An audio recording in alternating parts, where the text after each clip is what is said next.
Likely or unlikely, Liverpool stops complaining and starts focusing on winning games?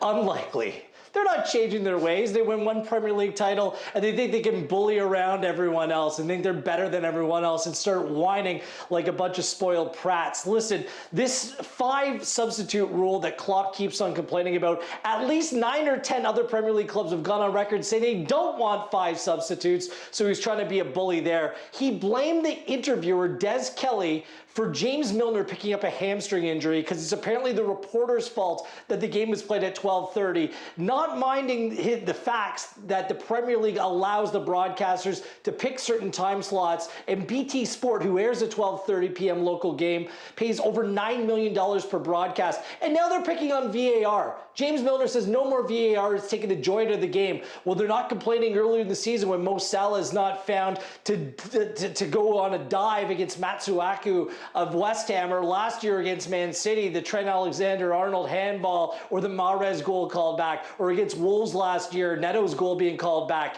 They're picking and choosing. They can't do that, so expect a whole lot more whining as this team continues to struggle.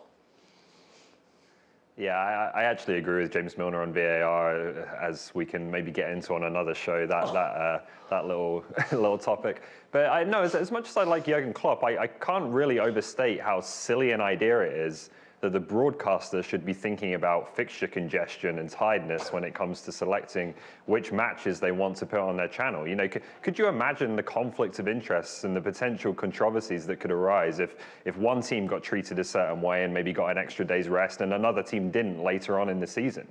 You know, it's absolutely crazy for the broadcaster to think about anything other than what they want to serve their viewers, to actually be taking some kind of competitive role in, oh, well, maybe we should give Liverpool another day off, or maybe this isn't fair. That's not their role. It should never be their role. And this was all agreed before the start of the season, and Liverpool had their chance to express their concerns then. We knew we were going to be in a pandemic still this season. It's not like last year. They didn't. And so, you know, I find it very difficult to sympathize with them on that front.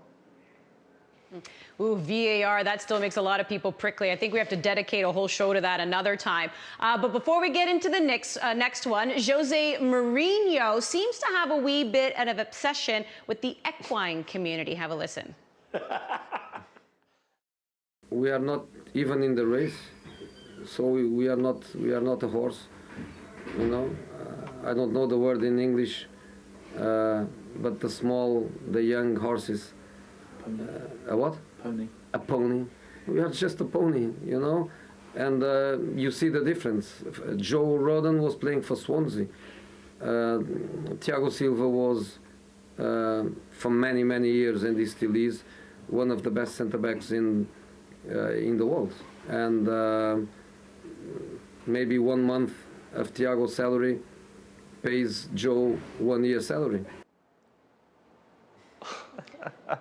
He's used that horse analogy before, but Ollie, likely or unlikely, Spurs are a little pony?